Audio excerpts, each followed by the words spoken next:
हे सरळ सरळ माणसांच्यावर केलेले वाईट कृत्य आहे। सरकार तुम्हाला म्हणत नाही की तुम्ही अशा गोष्टी करा। आणि सगळ्यात महत्वाचा विषय जर म्हटलं तर सरकारच्या नियमानं ही सिस्टम चालतच नाही। नमस्कार मंडळी, माझं नाव राकेश भगत आणि तुम्हा सर्वांचं बिंदास्त बोल या युट्यूब चॅनेल वरती हार्दिक स्वागत आहे।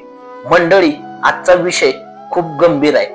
विषयच तसा आहे, थंबनेल बघून तुमच्या ध्यानात आलाच असेल आपला आजचा विषय असा आहे की तुम्ही विचार करा, जर आज तुम्ही तुमच्या फॅमिली सह जर कोणीकडे बाहेर गेला, कोणत्याही सिटीत जावा, तुमची गाडी तुम्ही पार्किंगला लावा किंवा नो पार्किंगला लावा। पार्किंगला लावली असली तरी थोडीशी जरी गाडी पट्ट्याच्या बाहेर असली तरी सुद्धा तुमची गाडी लगेच उचलतात। मग हे कारण काय होतं? नक्की कारण विषय असा आहे, गाडी कोणतीही नो पार्किंगला असली तरी नियम काय म्हणतो की गाडी उचलायच्या आधी त्या गाडीतनं एक आवाज येतो, नो पार्किंग मधून गाडी तुम्ही हटवा। पण तो आवाज काय वेळेस येत सुद्धा नाही, आणि जरी त्यांनी आवाज दिला तर तो आवाज अशा प्रमाणे देतात की तुमच्यापर्यंत तो दुकानाच्या आत जरी असला तरी आवाज पोहोचणार नाही। तुम्ही आता विचार करा, किंवा तुमच्या घरातील बारकी पोरं वगैरे तुम्ही बाहेर गाडीवरती गेलाय, त्यानंतर चुकून जरी एखाद्या हॉटेलमध्ये जरी गेला किंवा रस्त्याला आपले सरकारी वॉशरूम वगैरे असतात, वॉशरूमला जरी तुम्ही गेला आणि तुम्ही बाहेर येऊन बघताय तर तुमची गाडीच गायब होते। असा जर विषय झाला तर तुम्ही बायका पोरं घेऊन तिथून एवढ्या लांब चालत जाऊ शकता का? महत्वाचा विषय, तिथून तुम्ही मग रिक्षा करून जरी गाडी कशी जरी गेला तरी तिथे गेल्यानंतर तुम्हाला कमीत कमी 600 रुपये दंड आकारला जातो। तो कसा? 500 रुपये फाईन आणि 100 रुपये जी गाडी तुमची गाडी उचलून आणती त्या गाडीचं 100 रुपये। मग अशा पद्धतीनं तुमच्याकडनं हे 600 रुपये घेतले जातात। पण तुम्ही जेव्हा वॉशरूमला, आता सरकारनं असा नियम केलाय तर बनवायचंच नव्हतं ना। वॉशरूम जर नसतं तर लोक तिथं गेलीच नसती। राहिला विषय नो पार्किंगचा, ज्या साईडला पार्किंग आहे त्या साईडला गाडी लावाय नाही माणूस, राहायला सुद्धा जागा नसती। अशा टायमिंगला आपण गाडी लावणार कुठं? बर, एखाद्या जेंट्सला वॉशरूमला जायचं म्हटलं तर त्यांनी त्यांच्या बायका पोरांना गाडी कशी थांबून जायचं? हा कुठला नियम आहे? हे सरळ चुकीचं आहे। ह्या गोष्टीकडे सरकारनं खरंच विचारपूर्वक लक्ष दिलं पाहिजे, आणि हे लक्ष असं दिलं पाहिजे की लोकांना जो होणारा त्रास आहे हा कमी झाला पाहिजे। आणि ही सर्व सिस्टीम बनवली कशासाठी? ही माणसांना त्रास होतोय ट्रॅफिकचा, ह्यासाठी ही सिस्टीम बनवलेली आहे। पण ह्या सिस्टीमचा चुकीच्या पद्धतीने वापर केला जातोय। जी लोक गाडी उचलायला बी असतात त्या संग तुम्हाला एक ट्रॅफिक हवालदार दिसतो।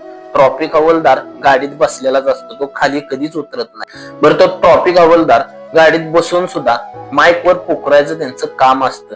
त्या साऊंड मधनं आवाज तर एवढा कमी येतो, शेजारनं जाणारा जर गाडीला घासून माणूस असेल तरच त्याला तो आवाज जातो, नाहीतर तो आवाज जात नाही। एवढा आवाज कमी ठेवतो। कारण का? की आवाज जर मोठा ठेवला तर लोकांपर्यंत तो आवाज पोहोचणार, आणि लोकांपर्यंत आवाज पोहोचला तर हे गाडी उचलणार कोणाची?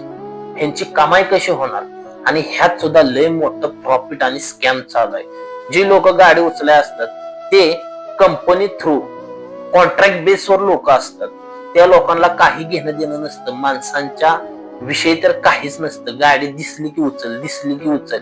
नो पार्किंग मध्ये असली तरी उचलत्यात, पार्किंग मध्ये असली तरी थोडीशी बाहेर गाडी 4 बोट जरी असली तरी ती गाडीचा फोटो काढून लगेच उचलून आत टाकतात। जसं काय लोकांनी पाकिस्तान आणि इंडियाची बॉर्डर पास करून गाडी पलीकडे लावली, अशा रीतीने लोकांना वागवलं जातंय।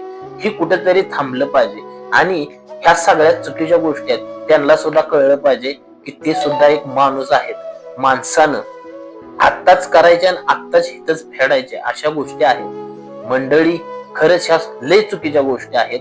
ह्या गोष्टी कुठेतरी थांबल्या पाहिजेत। मोठमोठ्या सिटींच्या ठिकाणी तर हा भरपूर त्रास होतो, आणि जिथं ट्रॅफिक होतं तिथं तुम्हाला ही गाडी दिसणारच नाही। सिग्नलला ह्याला जिथं खरंच गरज आहे ह्या गाडीची तिथं ही गाडी दिसणार नाही।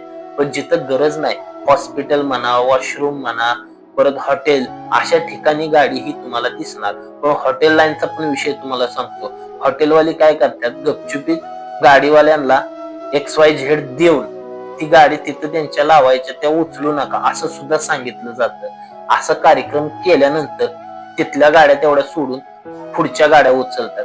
आत्ताच मागचा एक विषय, मी पुण्यामध्ये होतो, पुण्यामध्ये हिंजवडीमध्ये तुम्हाला सांगतो, एक ट्रॉफिक हवालदाराची गाडी आली टू व्हीलर वर 2 जण होते आणि त्यांची स्टिक असती लोकांच्या वर जी दंगा वगैरे केलं वापरतात फायबर काठी, त्या गाडीला त्यांनी 2 काट्या अशा अडकवलेल्या होत्या अशा उभ्या. तर तिकडून गाडी आली नो पार्किंग करत गाडी ती उचलत आली. पण त्या गाडीच्या शेजारची गाडी त्यांनी उचलली पण त्या गाडीला हात लावला नाही, का तर ती पोलिसांची गाडी. मग तुम्हाला ती गाडी नो पार्किंग मध्ये आहे हे दिसलं नाही का? हा सगळ्यात महत्वाचा मुद्दा. त्या मुद्द्यावर भरपूर तिथं कालवा आणि एवढं पाक प्रचंड हाहाकार झाला तरी सुद्धा पोलिसांची गाडी उचलली नाही. त्यानंतर त्यांनी सरळ तिथून त्यांची गाडी काढून निघून गेले. जेवढ्या गाड्या उचलल्या तेवढ्या घेऊन गेले आणि डायरेक्ट म्हटले फाईन भरा आणि गाडी घेऊन जावा. हा नियम फक्त सर्वसामान्य जनतेसाठीच आहे का? हे कुठेतरी थांबलं पाहिजे. मला तर असं वाटतंय. तुम्हाला काय वाटतंय कमेंट मध्ये नक्की सांगा मंडळी. आणि सगळ्यात महत्वाचा विषय, घरातून बाहेर जाताना माणूस कोणत्या तरी कामासाठी जात, ते काम असं मांजर आडवं गेल्यागत जर आडवं झालं तर ते काम कधीच पूर्ण होत नाही. पण खरंच माणसाला जेवढा त्रास होतो हा त्रास कुठेतरी थांबला पाहिजे असंच मला वाटतंय. तुम्हाला बी काय वाटतंय खरंच मला सांगा कमेंट मध्ये. मंडळी, आजची व्हिडिओ जर तुम्हाला आवडली असेल तर व्हिडिओला लाईक नक्की करा.